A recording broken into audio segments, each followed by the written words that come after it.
আসেনি, হয়তো তিনি এখানে আসলে সহ্য করতে পারতেন না।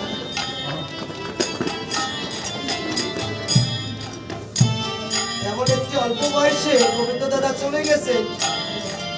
তার এই মহৎকর্ম উপলক্ষে রামায়ণ কীর্তনে তার কথা হবে, মা এটা সহ্য করতে পারতেন না, এই জন্য আসে। মা তো মনে মনে চিন্তা করছে, মামা বলে কে ডাকিবে, মামা বলে কে ডাকিবে, মামা বলে কে ডাকিবে, মামা বলে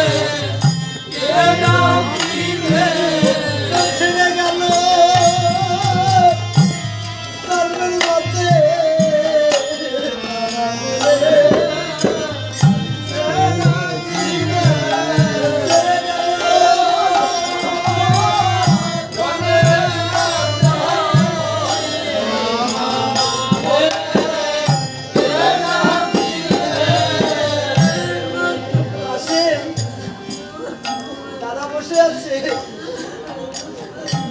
মনে মনে গোবিন্দকে প্রার্থনা করছে আর বলছে, গোবিন্দ হে